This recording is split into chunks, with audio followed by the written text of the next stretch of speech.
What's going on, everyone? Welcome back to another episode of Creators Cut. My name's Kev. If you guys don't know, we cover different creators on here, leaning more into the cinematic creator. And today we're taking a look at Karl Shakur, breaking down one of his videos. And make sure, if you guys do enjoy his stuff, you guys go check out the video that I'm breaking down. Subscribe to his channel, follow him on all the socials. Let's do this. All right, we're breaking down his video, Day in the Life of an NYC Photographer.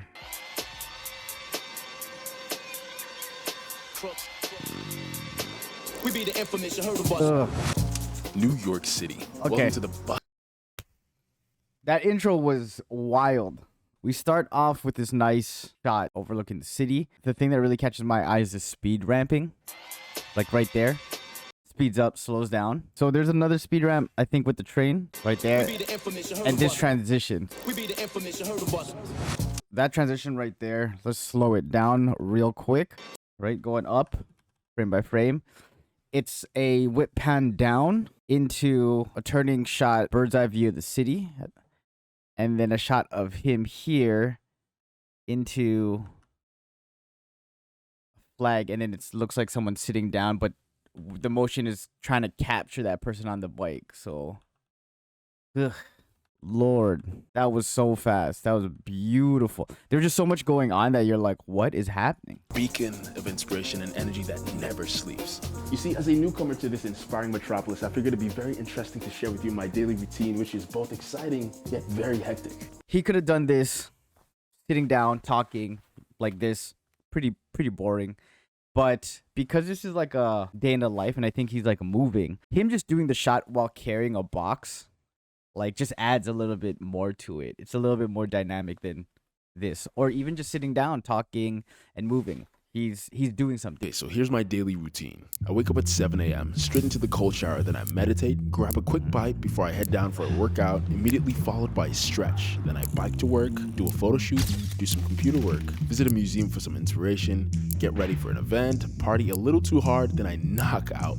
Just to do it all over again the next day. Dope. This is such a dope concept. And I think as I was watching it, what I started to like realize is that some of them matched really well, because like here he's like grimacing, gets into the next shot of him grimacing, so it almost looked the same. And I was like, maybe if he was matching the facial expressions from scene to scene, it would flow a little bit better, because you know him meditating here, going into eating. Grab a quick bite.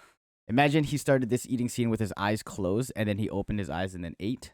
I think maybe that might match a little bit better. Shots like Photo shoot, do some he smiles. If he started smiling here and then he starts to talk about doing computer work, he's smiling, and then he frowns. computer work, visit a museum for This.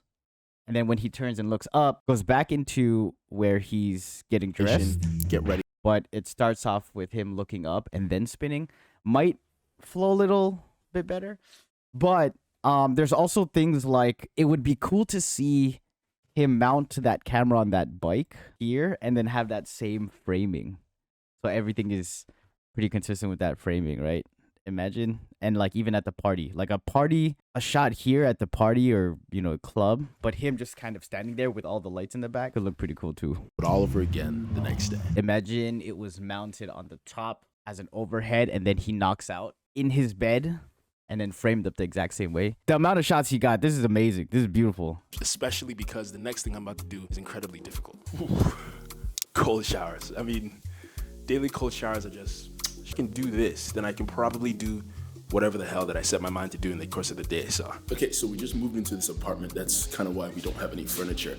I've actually been using these cardboard boxes to store all our stuff. But today, our first big... What I love about his stuff is it's not always set up, right?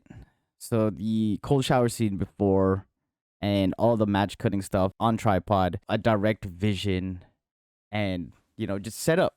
I have a mic. This, he's just walking handheld. There's no like lights. He's just, look, it's not even in focus here, but he's just talking. And I think there's like the part of, and you'll see within his videos, it's like, there's a part where it's very staged and set up, which makes it like the production value good. But then there's also these parts of like realness where he's just talking to the camera. And like fusing those together, beautiful. Okay, so here's what the dining table looks like, and this is my first meditation session at the table.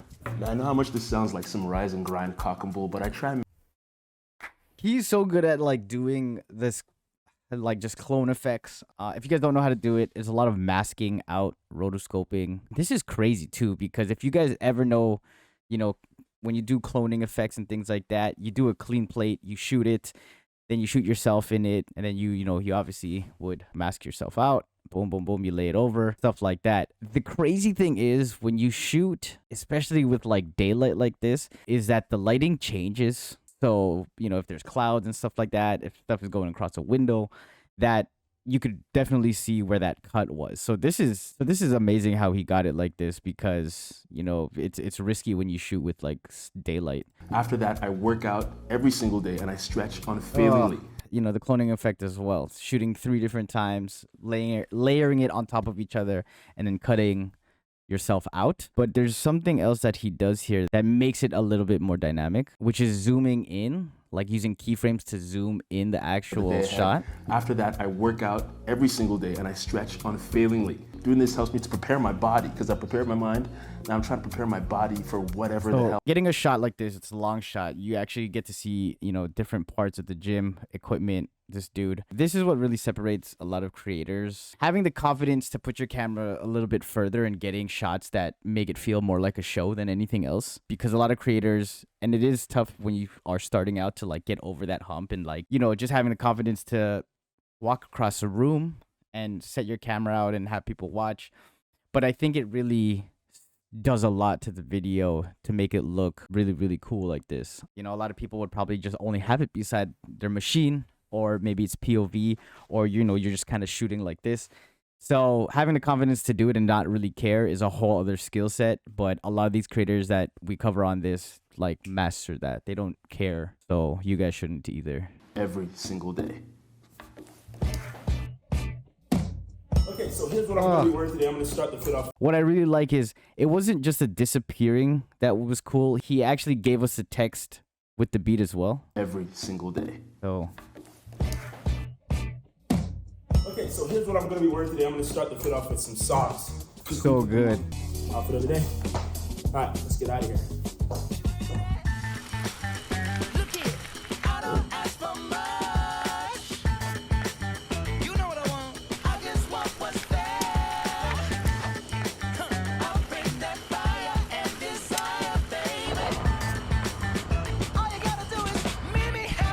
Oh, that whole sequence from point A to point B, and just having that little bit, one, upbeat, the vibe, it fits the overall vibe of everything. But I think just it being motivated by movement. This shot in transition, it almost looks like he was tracking him and following him. And then there's another shot where he layered it over, and it was like a car that was in front, so he used that as like almost a transitional piece. Right here, ooh, with that sound effect too. This is almost like a full body, and then here you could see that cut, but it's so smooth. And then he uses this to like hide that, and even that piece. So when I say motivated by movement, he could have just cut this here, but what makes it look even cooler is him coming off from the side. You know what I mean?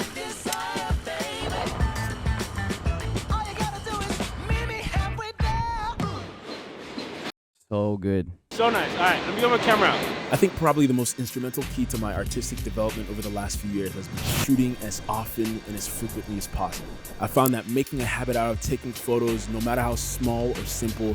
That was... I had to sit on that for a while because of how good it was. Oh. It looked like he was just taking... or he had someone take photos of him, or... It looks like photos because it looks like there's a flash that he captured on the lens. Like here.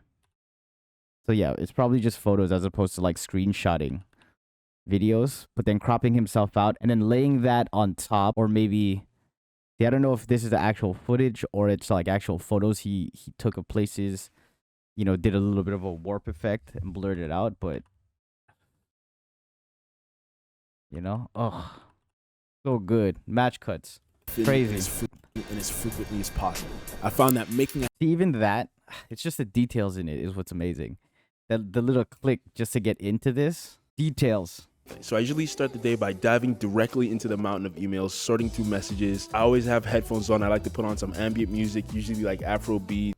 So he has shots here, you know, B-roll shots, but he also like superimposed images of, it looks like a calendar, just things that he was doing on top. Yeah, changing the opacity or actually the blend mode,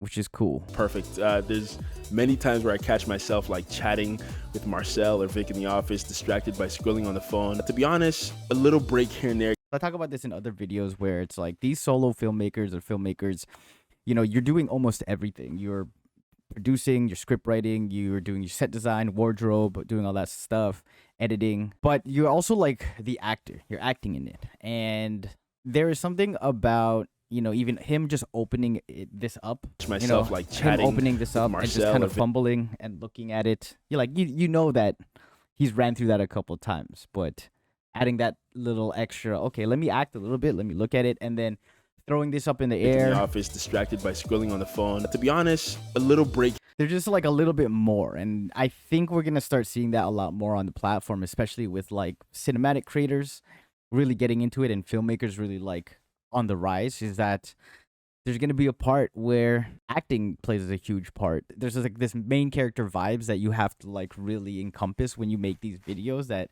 I think that's what people enjoy. Like, I enjoy it. Sometimes beneficial for productivity. I need a little bit of inspiration. I think the next place for me to head is a museum. I live in New York, so the amount of different angles he gets, but even for these talking heads, this like wide shot, high angle, tilted down, mixing it up. So many different shots. So many different shots. His shooter as well, who was shooting it. Shout out to him for getting all those shots on the bike. Just mixing it up. You start to see everyone shooting at eye level, doing talking heads like that, or just shooting kind of like this. But something simple like this. And like putting on the jacket, right? Productivity. I need a little bit of inspiration. I think the next place... Action. It wasn't just, hey, I'm talking to the camera. It's, hey, what's going on? Are a treasure trove of inspiration and education for artists of all mediums. There's nothing quite like standing in front of a piece that speaks to you and captures your creativity. Look at this stuff. This is insane. Captures your creativity. What a perfect shot to like really encompass that. I can only imagine him and his shooter were in there and looking around, and he's like, these things look like glasses. Let me do a couple walking shots here, frame it like this, so when I come in, you get my eyes. It's a lot of planning, but, you know, him just talking about how he goes to museums and his eye for, like, fashion and things like that and design, I feel like it's easier when you have that eye to start looking around for more creative shots. That's why it's important to do these things, like he says, go to the museum and stuff like that, to really, like, train your eye for this stuff and get inspired. I have an honest question for you. Do I have any work-life balance? No. You're either having fun to the 10 trillionth degree or you're working until 11 p.m. every night. It's a conditioned thing. So you could tell that they're going to have an honest conversation. It was like a question about work-life balance. And the music starts slowly coming in. And then you just keep hearing that audio right into these beautiful shots of the city. And I just know this next part is going to be a nice way to end it with music and probably the way he's written this ending. So if you guys want to see the ending, make sure you guys go watch his video. I'm going to link it down below. And if you guys enjoy his stuff, follow him on his socials, subscribe, do all that jazz. And if you guys like this video, you will definitely like this one. Take it easy. Peace.